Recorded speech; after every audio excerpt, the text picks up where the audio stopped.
Isang mapagpalang araw po sa ating lahat. Welcome to my YouTube channel. This is DJ Master. Magandang araw po sa inyo lahat. Maayong buntag sa tanan, sa mga Bisaya, naimbag na aldaw sa mga Ilocano. Assalamualaikum sa ating mga kapatid na Muslim. Hola sa ating mga sa mga Espanyol. Annyeonghaseyo sa Korea. Ayun po, welcome to my YouTube channel. Ang pag-usapan natin ngayon mga ka-DJ, itong matinding reaksyon na ni-reveal ni Mayweather dito sa nalalapit na laban ni Pacquiao versus Barrios this coming July 19 sa Las Vegas, Nevada. Yon. So napakaganda pag-usapan natin itong reaksyon ni Mayweather, no? So siguro naman, karamihan sa inyo nakakilala. Sa mga hindi nakakilala kay Mayweather, ito.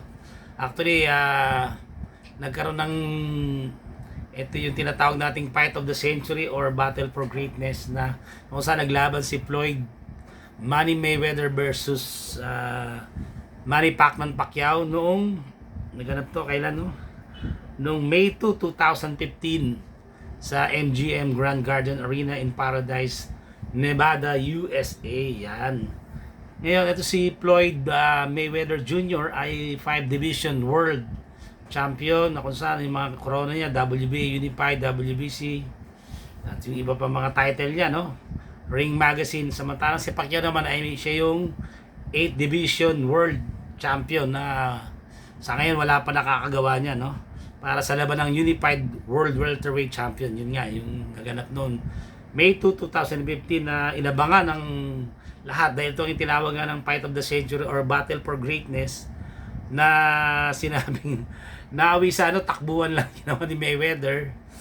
Wala tayong magagawa kasama sa strategy, napakautak, hindi natin ikakaila na si Mayweather ang isa sa pinakamatalinong boksingero sa kasaysayan. Grabe, napakagaling kasi nung kanyang tawag doon, shoulder defense niya, gano'n, no? So mga ka-DJ, tawag na shoulder roll po. Tsaka, Correction. Salamat. napabalita na nagkaroon para ng injury sa right shoulder si Manny Pacquiao during his training for the fight of Mayweather and Pacquiao.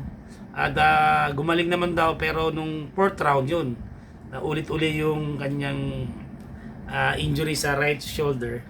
Kaya isang naging dahilan para nabawasan yung yung volume of punches na binibigyan ni Pacquiao. At saka napakadulas nga ni Mayweather, napaka-elusive, talagang hirap tamaan. So, ang naging resulta po nun ay nanalo si Mayweather via unanimous decision po. Yun. At ayun nga, maraming speculation na ayun nga, sana magre-rematch. Pero hindi na po nangyari. Hindi natin alam kung mangyayari pa. Kaya pag-uusapan natin ngayon, yung kanya naging revelation o reaksyon sa nalalapit na laban ni Manny Pacquiao versus Barrios. Siyempre si Mayweather to, no? Walang talo to si Mayweather. Sa pagkakalam natin, kung di tayo nagkakamali, 50-0, walang talo. Walang talo to, walang mancha ang kanyang record. Kaya mahalaga yung kanyang mga binitawan na pananalita o kanyang reaksyon. So pakinggan natin ito si Mayweather kung ano yung kanyang sinabi dito sa nalalapit na laban ni Manny Pacquiao at Barrios. May mga babala siya. So panoorin po natin mga ka-DJ. There's nothing great about taking punishment, being able to talk, voicing your opinion, and then when you're in a position where you can't talk and you can barely walk, the world want to say that, oh,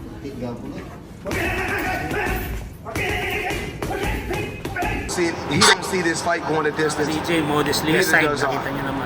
Mabilis pa talaga si Pacquiao, may lakas pa rin talaga. So he knows exactly how good Manny Pacquiao is.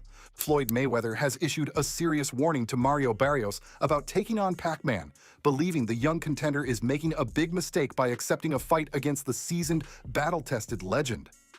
While the popular narrative favors Barrios for his youth and hunger, Floyd holds an unpopular opinion. He believes Manny still has what it takes to beat the WBC welterweight champion. Let's take a look at exactly what Floyd had to say as he urged Barrios to tread carefully heading into this fight. Boxing is a young man's sport, or at least that's what they say.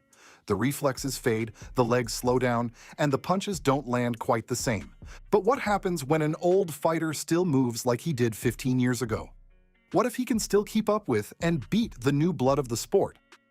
That's exactly the situation Manny Pacquiao finds himself in today.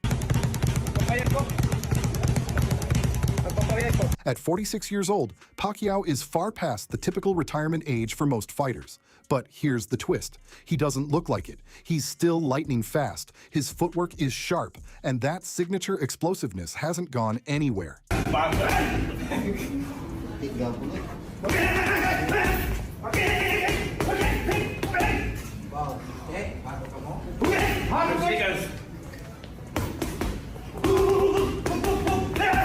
While many analysts are quick to point out that Mario Barrios has youth and momentum on his side, not everyone is counting Manny out. In fact, a few boxing legends are speaking up, and they're putting their money, figuratively of course, on Pac-Man. One of those legends is Vasily Lomachenko, who recently said that age won't be a factor for Manny in this fight. According to Loma, Pacquiao still moves just as well as he did a decade ago. And coming from a guy like Lomachenko, arguably one of the most technically gifted fighters of our time, that's high praise. Very strong, he's very, very fast. And he's still Manny Pacquiao looks like 10 years ago. But the more surprising supporter? None other than Floyd Money Mayweather. Yes, that Floyd Mayweather. The same guy who fought Pacquiao in 2015 in what was billed as the fight of the century. The same guy who, by many accounts, outboxed and outpointed Manny over 12 rounds to secure a unanimous decision. But despite that victory, Floyd isn't dismissing Pacquiao's chances in this upcoming showdown with Barrios. In fact, he's issuing a warning to the younger fighter. One of the most important things about my career was my defense. Now, some people brush off Manny's legacy simply because he lost to Floyd. But let's be real. Losing to Mayweather isn't exactly something to be ashamed of. Floyd dominated an entire generation of fighters. He's one of the smartest, most elusive boxers the sport has ever seen. If anyone knows exactly how good Manny Pacquiao is, it's the man who shared the ring with him for 36 minutes. And what's Floyd saying now? He believes that Barrios is making a mistake. A big mistake.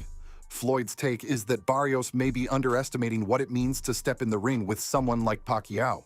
It's not just about age or even speed. It's about experience, ring IQ, and that relentless fighting spirit that Manny brings every time he steps through the ropes. According to Floyd, Pacquiao's still got it, and he's warning Barrios not to take that lightly. Day in and day out, you go out there and you produce. And that's what it's really about. It's about producing a hell of a training team, my king. Think about it. Pacquiao isn't some retired legend making a comeback to collect a paycheck. This isn't an exhibition. This isn't a novelty act. He's stepping back into the ring to win. And if you've followed his career at all, you know Manny doesn't do things halfway. The man is a machine when it comes to discipline, training, and preparing for war. Of course, that doesn't mean Barrios is a pushover. He's got youth, reach, and a hunger to prove himself.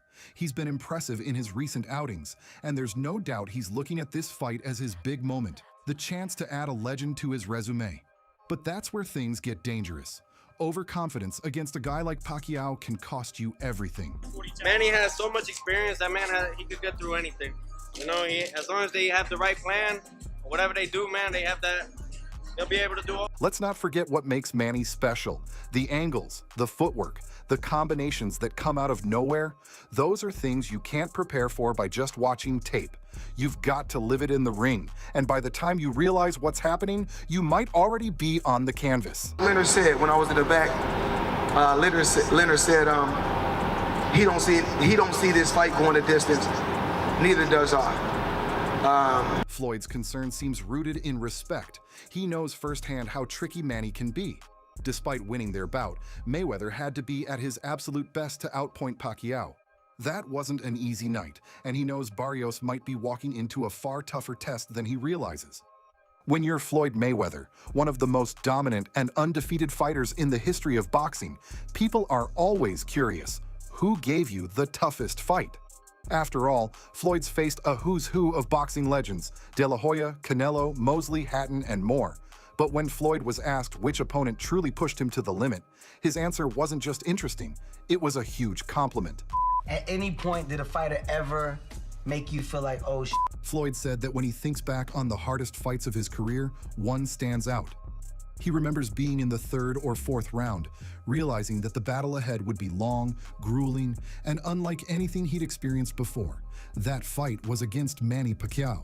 No, but I've been in a fight. I get like in the 3rd or 4th round, like, tonight gonna be a rough night. Yep, the Filipino boxer who carved his name into boxing history by winning titles in an unprecedented 8 weight divisions, starting at 108 pounds and climbing all the way to 154. Think about that. From flyweight to light middleweight, beating top-tier fighters and knocking them out along the way.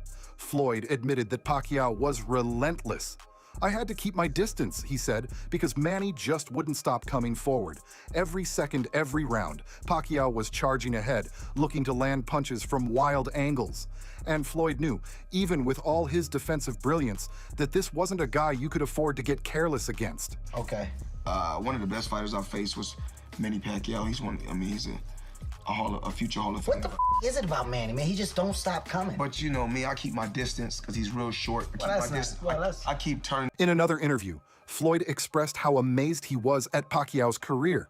How could someone climb so many divisions and remain dangerous in every single one? It's not just that Manny moved up in weight, it's that he destroyed opponents along the way, often with spectacular knockouts. That kind of power, speed, and durability across divisions is something we might never see again. I just want to say this to the world. It's amazing how a fighter can come from, I think, 108 all the way to 154 and knock out all these guys. To me, it's amazing. I guess he's just blessed. But it wasn't just the resume that impressed Floyd. It was the experience of actually fighting Pacquiao. Floyd went on to say that Manny Pacquiao was the best fighter he ever faced in the ring. Let that sink in. Coming from a guy who's never lost a professional fight, who shared the ring with so many elite names, that's one of the highest compliments you can give. According to Floyd, what made Manny so difficult was his flashy movement. The awkward angles, the unpredictable footwork, the punches that came from directions nobody else could manage. It was all part of what made Pacquiao so special. The best fighter I fought probably was Manny Pacquiao because of his movement. But while facing him, Floyd had a realization. This is why Pacquiao has beaten so many top fighters. It wasn't just speed or aggression. It was the subtle, unique things Manny did in the ring that no one else could copy. Movements that couldn't be mimicked, let alone defended. But he's a hell of a fighter, and I can see why he won so many fights, and I can see why he's going down as a Hall of Famer. It's just certain moves that he made. And when Pacquiao eventually retired, Floyd didn't hesitate to praise him. He called Manny one of the best fighters of all time, giving him GOAT-level respect. For all the pre-fight trash talk and rivalry between them, when it was all said and done, Floyd showed nothing but admiration. Manny Pacquiao, I think that he's one of the best. He's one of the best. We was able to come together we didn't come together when we wanted to, but we was able to come together and get the fans a hell of a... Now, here's where it gets really interesting. Because Floyd knows firsthand what it's like to share the ring with Pacquiao, he recently issued a warning to Mario Barrios, the young fighter set to face the legendary Pac-Man. And this wasn't just a casual comment. Floyd sounded genuinely concerned. He said straight up, it's not worth it. Taking that kind of punishment from someone like Manny just to chase greatness? That's a dangerous road. Pacquiao throws a ton of punches, and even if you're blocking some of them, the damage still adds up. According to Floyd, that kind of sustained punishment, especially from a guy like Manny, can have long-term consequences. We're talking serious effects on the brain, the body, even the ability to walk and talk properly later in life. Look at guys like Sugar Ray Robinson. You guys look at certain fighters like Muhammad Ali. There's nothing great about taking punishment, being able to talk, voicing your opinion, and then when you're in a position where you can't talk and you can barely walk, the world want to say that, oh. Mayweather's been in the sport long enough to know what it takes and what it costs. And as a former champion with decades of experience, his advice to Barrios was clear: be cautious. In fact, Floyd went as far as to say that if he were in Barrios' shoes, he wouldn't take that fight.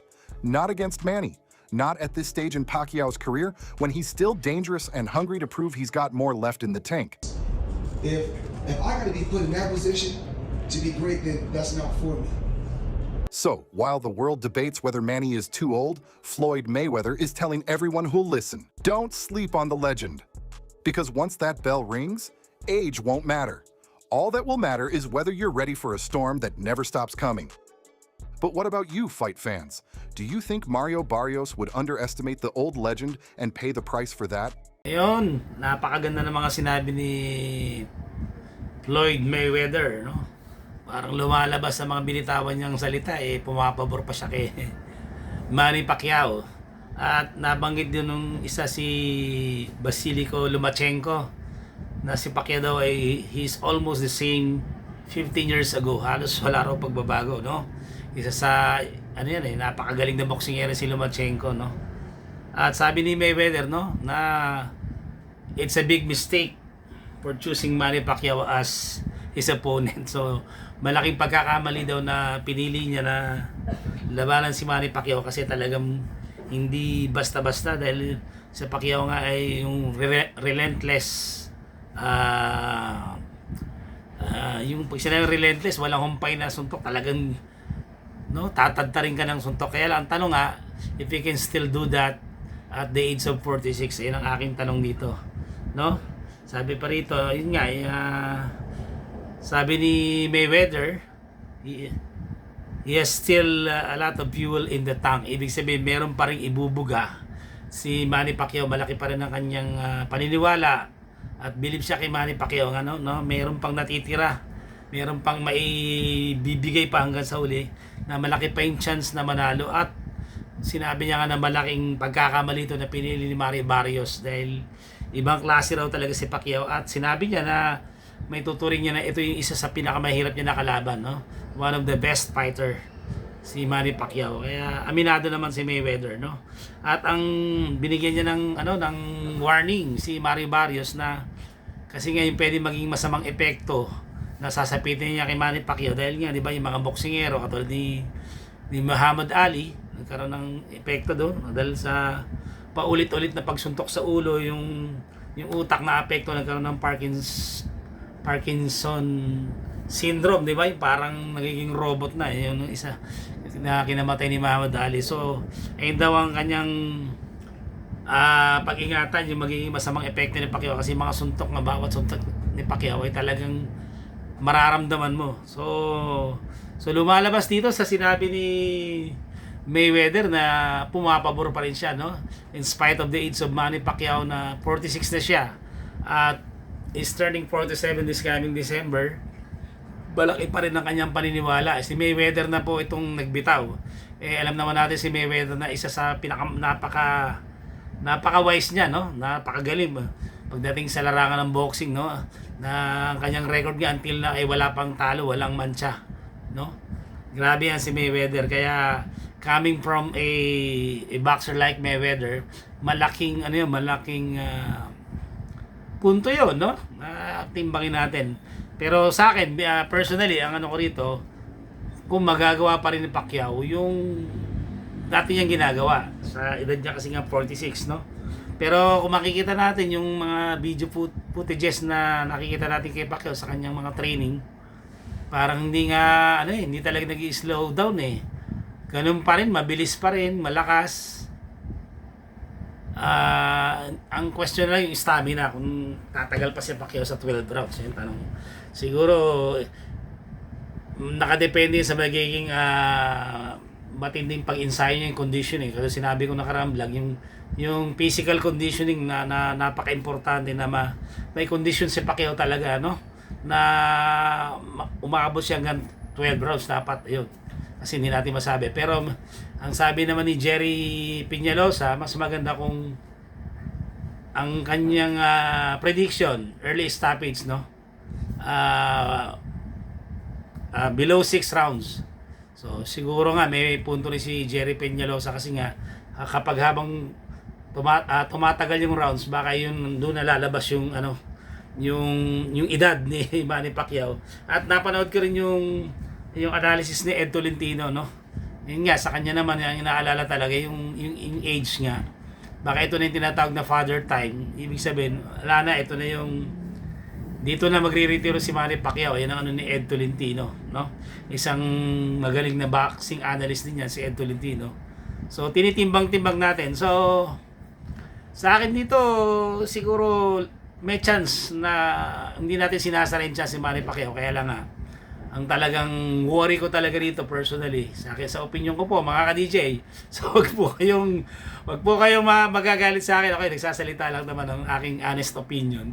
Yung age talaga, yung age ni Manny Pacquiao ang magiging malaking factor dito kung if he can still do what he did in the past fights that na ginawa niya dati, no? Ayun lang ang tanong kung kaya niya pa rin magawa. Pero base kasi sa naging laban niya nga, kung pagbabasehan natin yung kay Ordenes Ugas, hindi ganun kaganda yung kanyang performance doon. Maari siguro masyado niyang na in-underestimate kasi expected doon si Errol Spence Jr. dapat ang makakalaban niya. Kaya lang hindi nga natuloy, nagka-injury.